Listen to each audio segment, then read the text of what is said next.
Hey guys, thanks for tuning in to another video. Just want to do a final follow-up on the Ahsoka. I've talked about the ratings in the past, and they were looking very similar to Andor. And here we have the finale, and I guess you guys let me know what you think in the comment section if this is successful or a lack of success. The latest streaming data from Nielsen reveals that Ahsoka's finale had worse viewership than Andor.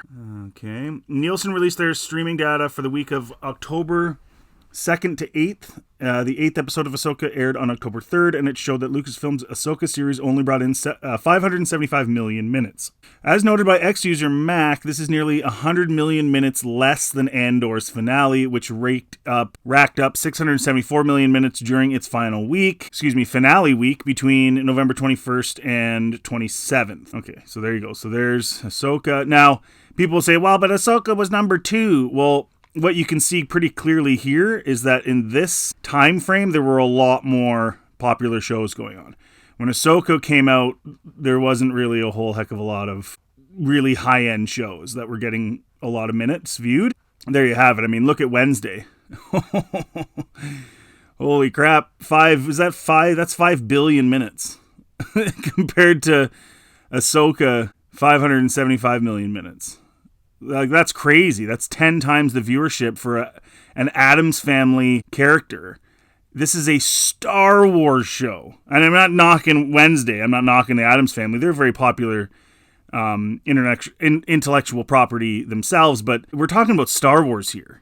I mean, you go back and look at what the Addams Family movies did compared to the Star Wars movies, and then adjust it for inflation, and you'll be pretty shocked that Wednesday, the TV show, is 10 times the viewership of Ahsoka, and this is just another example of the decline of this IP. And I mean, yeah, okay, they're second, but they're crap compared to all these other ones. The Crown, 1899, like, this is Star Wars, even worse than Andor. And Andor, like, had probably, if I had to guess, now this is anecdotal, but just based on Twitter and social media and ads and stuff, I would say that Ahsoka probably spent at least 2, probably 3 or 4 times more on marketing than Andor. And they had Ahsoka, an established character, to market. And they threw Anakin in the show. All this stuff, and they still couldn't beat Andor, who had no really super popular characters. Andor was a side character in Rogue One, although Rogue One was a very popular film.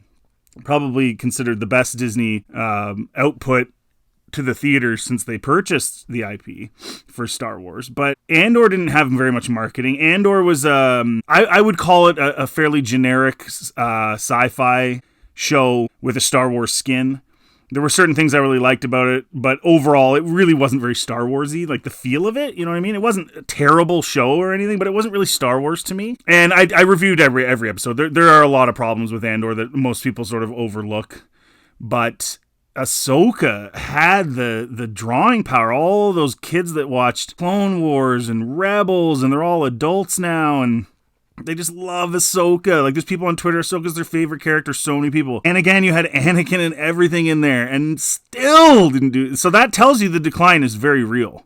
I would expect the next show they come out with, I guess it's the Skeleton Crew, will do worse than that. It's just going to slowly decline into this sort of Gen V level. Even if one does a simple calculation dividing total minutes by the runtime, Andor still outperforms Ahsoka. The season finale of Ahsoka had a runtime of 49 minutes. That would mean around 11.7 million people watched the season finale. As for Andor, its runtime clocked in 57 minutes. That would mean 11.8 million people tuned in to watch Andor. So think about this, okay? Ahsoka, Ahsoka might actually have more runtime than any character in the history of Star Wars now. Screen time, if you include Clone Wars and stuff. I think she actually passes Anakin now. I think so. I don't know that for sure. If you guys know, let me know. But I'm pretty sure she's really close, if not now, ahead of any other character ever in Star Wars for runtime, or screen time, I should say. And less than 12 million people watched the finale. 12 million people. Just take the United States alone. Just the United States. Is that even a percent? It's not even a percent. It's not even 1%. It's like 0.03% of Americans were interested. Think about this. This is Star Wars. Less than 0.5% of people watched the season finale of Ahsoka. I mean, Andor too, but again, Andor was at least some guy. Like, it wasn't like it was an established popular character. That's mind-boggling. That's a really bad number, guys. Like, it's probably enough to make a bit of money, but that's a bad number. I mean, I guess we'll never really know if it made any money, really, because we don't know about how it translates, but I mean, I'm not seeing Ahsoka toys anywhere. I've been Christmas shopping for my kids. I ain't seen a single one. However, this calculation is a little bit simplistic, and actual viewership is a lot more complicated. It's safe to assume that most viewers do not watch all the episodes. Disney Plus even allows viewers to skip a recap for the episodes. Episodes also include between 5 and 10 minutes of credits at the end of each episode, and it's likely many viewers skipped watching them. Obviously, that would mean viewership might actually be higher if you cut out that runtime. Ooh, so instead of 0.3% of Americans, it's 0.5%. That's really honestly what that comes down to, if that's the case. As noted, it's still complicated because Nielsen does not just track single episodes, but tracks all episodes of the entire show, even previous seasons. In this case, Andor and Ahsoka do not have previous seasons, so we don't have to worry about that. Okay, so that makes the Wednesday not quite as big of a gap. How many seasons does Wednesday have? But look, only 8 episodes. What? Even still, 10 times the viewership? Do they have 10 times the season? I don't think so. But we do have to factor in viewers rewatching the episode as well as viewers who binge watch an entire series after it's been completed. That would mean the total viewership would be quite a bit less than the 11.7 million, 11.8 million viewers based on the simple total minutes divided by runtime calculation. Those are not good numbers, guys. It's nearly impossible to figure out what the exact numbers are given the way the viewership is tracked, and that's likely done on purpose to obfuscate how poor viewership on streaming truly is. Nearly impossible to figure out the exact numbers are given the way viewership is tracked, and that's likely done on purpose. Okay.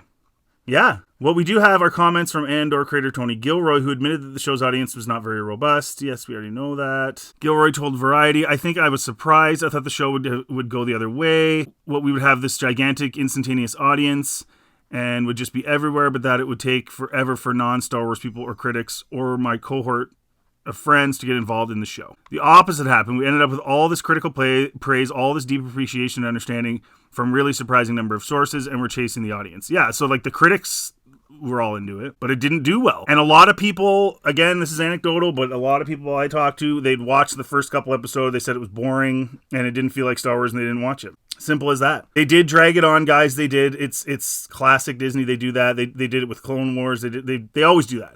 They have a certain number of ideas, and if they wanted to make it Star Warsy and really exciting, Andor really should have been maybe like the length of a movie, probably like a 2-hour movie, so maybe like 4 episodes or something like that. Same with Mandalorian. They drag stuff out, right, to get more episodes and to drag out the storylines. I mean, you think about Ahsoka, right? Like, what really happened? So in 12 episodes, they went to the other galaxy, and Thrawn went back to the old galaxy. Like, that's literally what happened. And it took them 12 episodes. It took them like 6 hours of runtime to tell you that. Think about who in their right mind would sit in a movie theater and watch a 6-hour movie that was that? No one's doing that. So again, Ahsoka should have probably been like a 2-hour long. And I think a lot of these shows, there was rumors that a lot of them were actually originally pegged as movies, but then the movies started doing poorly. Solo did so bad and stuff and the numbers for even the sequels. I mean, I think Rise of Skywalker had half the amount of sales and revenue as The Force Awakens, I think, or maybe just over half, 60% or something.